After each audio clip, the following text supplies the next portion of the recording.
So guys, আপনারা সকলে কেমন আছেন? আশা করি সকলে অনেক অনেক ভালো আছেন। আজকে হচ্ছে 21শে ডিসেম্বর 2024।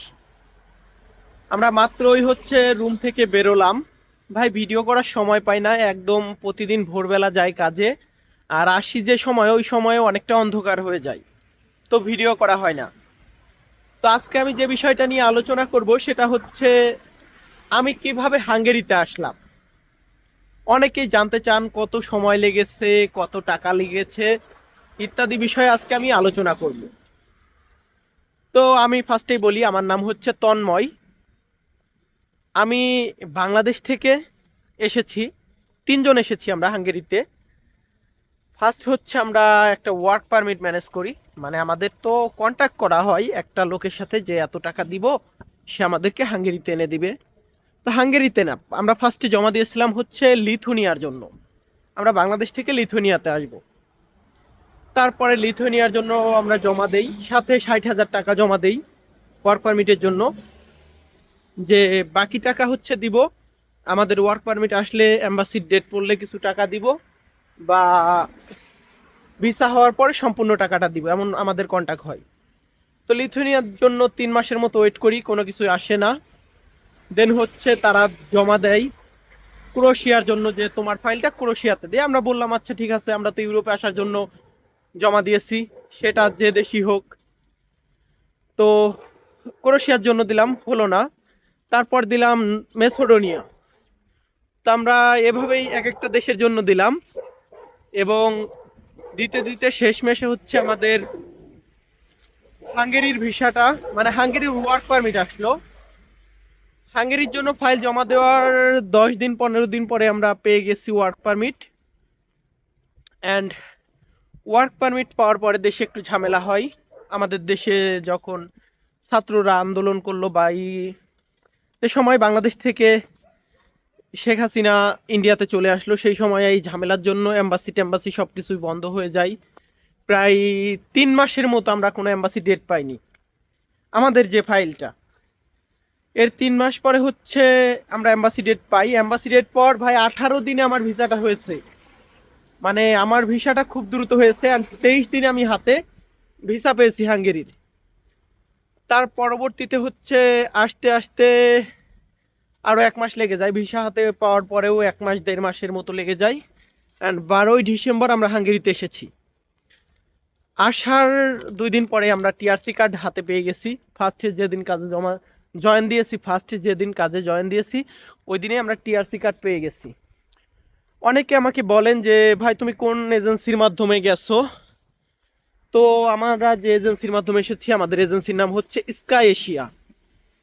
স্কাই এশিয়া হচ্ছে, লোকেশনটা হচ্ছে ঢাকা মিরপুর শেওড়াপাড়া, শেওড়াপাড়া মেট্রো স্টেশনের পাশেই, মোবাইল ব্যাংকের উপরে 7 তলায় স্কাই এশিয়ার লোকেশন। তো অনেকে আমাকে বলেন যে ভাই আপনার বেতন কত, আপনি কিভাবে গেছেন, ইত্যাদি বিষয়ে একটু ভিডিও করবেন।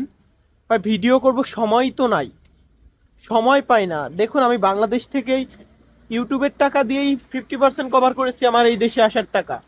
বাট এখানে এসে আমি কিন্তু সেতটা ইউটিউবিং করতে পারছি না, যে কারণে সমস্যা। অ্যান্ড আমার সত্যি কথা বলতে ভাই এতটা খারাপ লাগতেছে, খারাপ লাগতেছে বলতে না ভাই, আমি শিওর চলে যাব বাংলাদেশে। আমি এখানে সব সময় থাকবো না, হয়তো সর্বোচ্চ 6 মাস বা 8 মাস, 1 বছর, যদিও যদিও সর্বোচ্চ লাইফ কাটাই ইউরোপে 1 বছর কাটাবো, এর চেয়ে বেশি না। কারণ আমি বাংলাদেশে যখন ছিলাম এর চেয়ে অনেক ভালো ছিলাম। তো ইউরোপে এসে অনেকটা ভুল করেছি, অ্যান্ড 12-13 লাখ টাকার মতো খরচ হয়েছে, যে কারণে এই টাকাটা ওঠানোর জন্য হলেও আমাকে এইখানে থাকতে হবে। হ্যালো।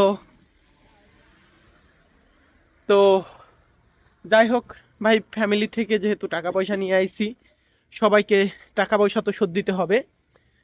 এখন যে মেন্টালিটি ভাই, কাজ করতে অনেক অসুবিধা হয়, এটা সকলেরই হয়। বাট আমি যেভাবে বন্ধু বান্ধব নিয়ে ঘুরেছি সবার সাথে, অনেকটা খারাপ লাগে। অল টাইম ভাই আমার সাথে না হলেও 5 জন 7 জন করে আমার বন্ধু বান্ধব আমরা সবাই একসাথে ঘুরেছি। আমার বাড়িতে ভাই 20 জন 30 জনে মিলে আড্ডা দিয়েছি। তো আমার ওই পজিশনটা ছেড়ে ইউরোপে আসা অনেকটাই ভুল হয়েছে, ভুল বললে হতো না। ইউরোপ ইউরোপ করে আমি বাংলাদেশ থেকে আমি সাকসেস হয়েছি। আমি ইতালিয়ান ভাষা শেখাই, বর্তমানে ইতালিতে আমার রানিং 20,000 স্টুডেন্ট আছে। তো এগুলা কোনোদিনই সম্ভব হতো না। এখন অনেকে বলেন ভাই তুমি হাঙ্গেরিতে আসো, তুমি ইতালিয়ান ভাষা শেখাও। দেখুন আমি ইতালিয়ান একটা কোম্পানিতে জব করি বলতে গেলে অনেকে আবার ভাই প্রবাসী, কামলা দেই ভাই, কাজ করি ভাই, আমরা শ্রমিক। তো যাই হোক, আর হাঙ্গেরিতে কিন্তু অনেকটা ঠান্ডা। আজকে ওয়েদারটা অনেকটা ভালো যে কারণে এসেছি। আর একটু দেখাই, ওই যে দেখুন সামনে, ওই যে সামনে 3 জন যাচ্ছে, 2 জন ইন্ডিয়ান অ্যান্ড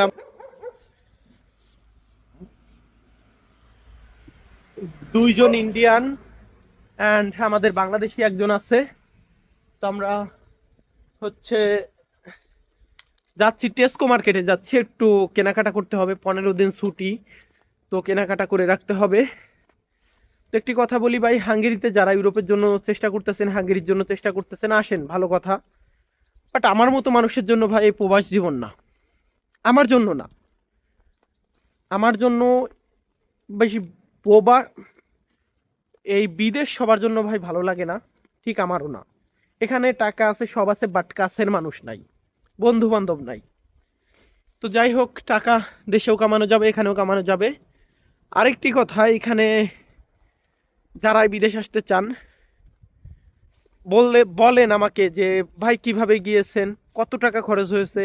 তো আমি তো বললামই যে আমি কিভাবে এসেছি। আর টাকা খরচ হয়েছে ধরুন বাংলা টাকার 12 লাখ টাকার মতো আমাদের খরচ হয়েছে। অনেকে জিজ্ঞেস করেন ভাই টাকা কি আগে দিয়েছো নাকি পরে দিয়েছো। ওয়ার্ক পারমিট আসার আগে হচ্ছে 60,000 টাকা দিয়েছিলাম, ওয়ার্ক পারমিট আসার পরে 1.5 লাখ টাকা, ধরুন 2 লাখ টাকা টোটাল আগে দেওয়া ছিল। অ্যান্ড আমরা যখন ভিসাটা হাতে পাই তারপরে আমরা টাকা দেই। তো যাই হোক, অনেক কথা বললাম, আর কি আলোচনা করবো ভাই, ভালো লাগে না কিছু। এসেছি, 15 দিন ছুটি পেয়েছি এখন ক্রিসমাস অ্যান্ড নিউ ইয়ারের জন্য। তো এইখানে আমরা এখন শপিংয়ে ঢুকবো, কেনাকাটা করব। তো সকলে ভালো থাকবেন, আবারও দেখা হবে নতুন কোনো ভিডিওতে। ধন্যবাদ।